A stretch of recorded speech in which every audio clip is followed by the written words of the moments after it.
Hey everyone, welcome to today's show. I'm your old friend Li Muyang. On March 15th, the big Consumer Rights Day TV show aired as usual. It showed lots of bad companies, but guess who got named first? It was Pangdong Lai, the supermarket everyone in China loves the most for being honest and good. The reason is actually pretty simple. Just a few days before, the boss, Donglai, said he would give away about 4 billion yuan, around 560 million, from the company's money to the workers. That money looked like a big, juicy prize to local government officials. But Donglai gave it out first before they could grab it. You can imagine how angry the CCP got. This wasn't really about catching fake products. It was a full-on political attack to punish him. The timing was so perfect. It happened right away. Does the CCP not even try to hide it anymore? If you care about this topic, please subscribe and turn on the bell for all notifications so you don't miss future shows. Today, let's talk about something that makes many people feel cold inside and helps them see the real truth. Pangdong Lai. It all started on March 8th. That day, Donglai posted online about how to split the company's 4 billion yuan in assets. The managers and workers would each get about half. In the future, this money becomes company shares. Every year, half the profits go as bonuses to the team and half to the shareholders. The managers, 718 people, get 1.514 billion yuan. Store managers get about 20 million yuan each. The regular workers, 8,913 people, get 1.811 billion yuan. Normal workers get about 200,000 yuan each. Donglai himself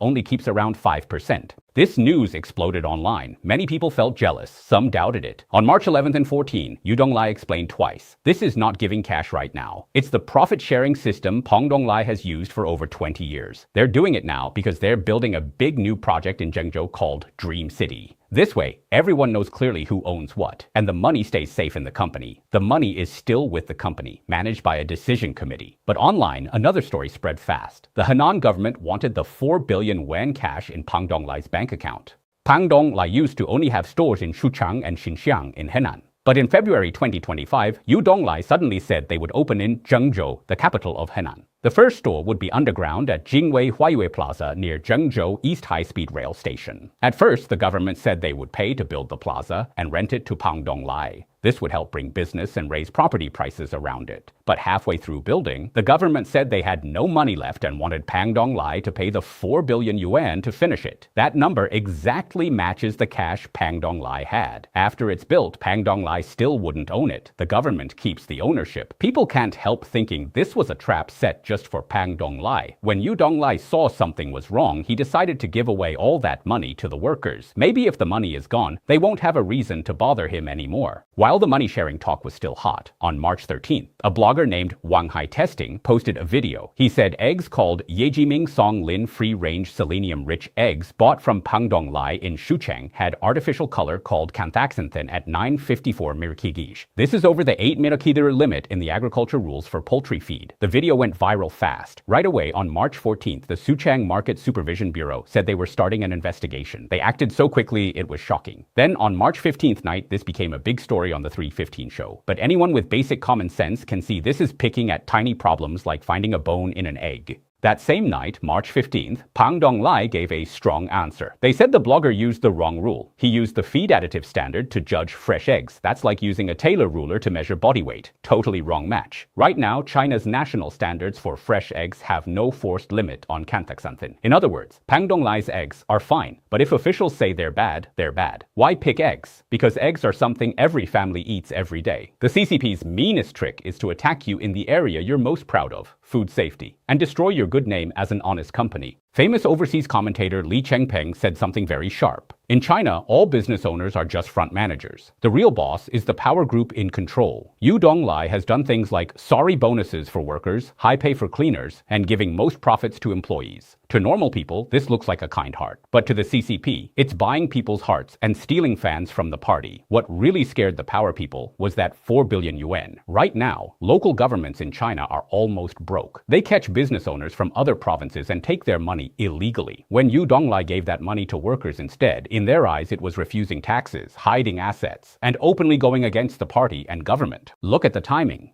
It's exact to the hour, from announcing the split, to the blogger reporting, to officials starting the case, to appearing on the 315 punishment stage. This is a complete planned, targeted elimination process. If they used this speed to chase real bad food like gutter oil, China's food safety would be fixed long ago. But here, it's only used against companies that don't obey and won't let themselves get taken. The CCP doesn't care about face anymore. It wants to tell all business owners, your money is mine, your good name is given by me. I make you a model if I want, or I can ruin you with just one egg. This hunt on Pangdong Lai rips off the last layer of nice mask from the CCP. It shows us, in a system with no control on power, being kind is not a shield. It's the deadliest weak spot. Pangdong Lai's story is a final warning to all Chinese business owners. Bow your head and give money, or end up like Sun Dawu, destroyed at your best time in a script already written. By now, many viewers already have their own thoughts. But what happens next? Will Pangdong Lai keep getting investigated? Will this happen to other companies too? After seeing how Pangdong Lai got precisely hunted, people might ask, why does the CCP have to go after a supermarket boss who sells eggs and vegetables and treats workers well? He doesn't do politics, doesn't oppose the party. He even helps the government with jobs and shares money for commonwealth. Why can't they accept him? The answer comes from another sad hero, Sun Dawu of Dawu Group. It happened to him before. Let's look at a not well-known story. Commentator Kai Shenkun, who was Sun Dawu's friend, warned him many times about risks in doing business in CCP China. Your property can be taken anytime. You can be arrested anytime. Don't bring both sons back to China. Spread the risk. But Sun Dawu was very confident. He said he was not afraid. He did things right and stood straight. He built schools and hospitals in his hometown in Baoding, Hebei. Workers and nearby farmers got doctor visits for just 1 yuan. He thought he was doing great good, helping the government share the load. His sons in foreign countries were second-class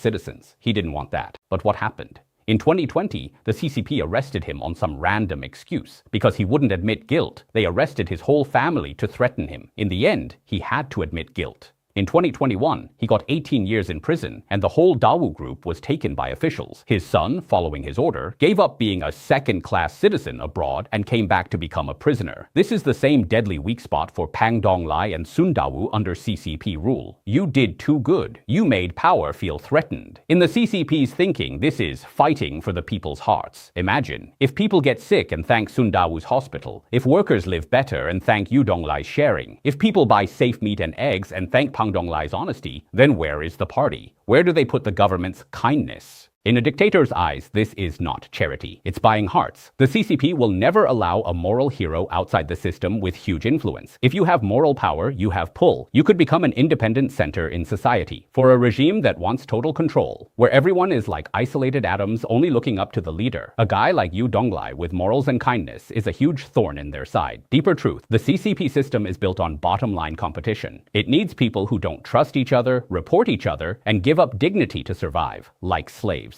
Remember the famous Peng Yu case years ago? The judge said, if you didn't hit him, why help him up? From that moment, China's natural moral system was destroyed by law from the top. The CCP wants Chinese people to learn. The better you do, the bigger the price. The kinder you are, the faster you die. That's why Pangdong Lai giving high pay to cleaners and sorry bonuses makes officials uncomfortable. You raise the bar so high. How do nearby companies that squeeze workers and connect with officials survive? You're breaking the CCP's low human rights advantage that they depend on. If everyone lives like a real person, who will be the cheap bottom material that fights each other for pennies? So from 1949, when the CCP took power through the Cultural Revolution, to now, the CCP has done one thing: systematically attack Chinese people's morals. They want society to become a moral desert. Only in a desert can the poison flower of power grow strongest. Donglai giving away 4 billion yuan looks like spreading wealth. But it's really cutting off food. He saw clearly, if the money stays in the account, sooner or later broke local governments, hungry like wolves, will take it under some name as communism. Donglai maybe didn't think, or maybe did. He didn't give the money to the party, but to the people, to the CCP. That's open challenge and rebellion. So that egg on the 315 show is not just for a fine. It's to destroy Donglai's golden image. It wants to prove to the public, see, your hero is a fake too. He sells colored eggs. This is the CCP's darkest thing.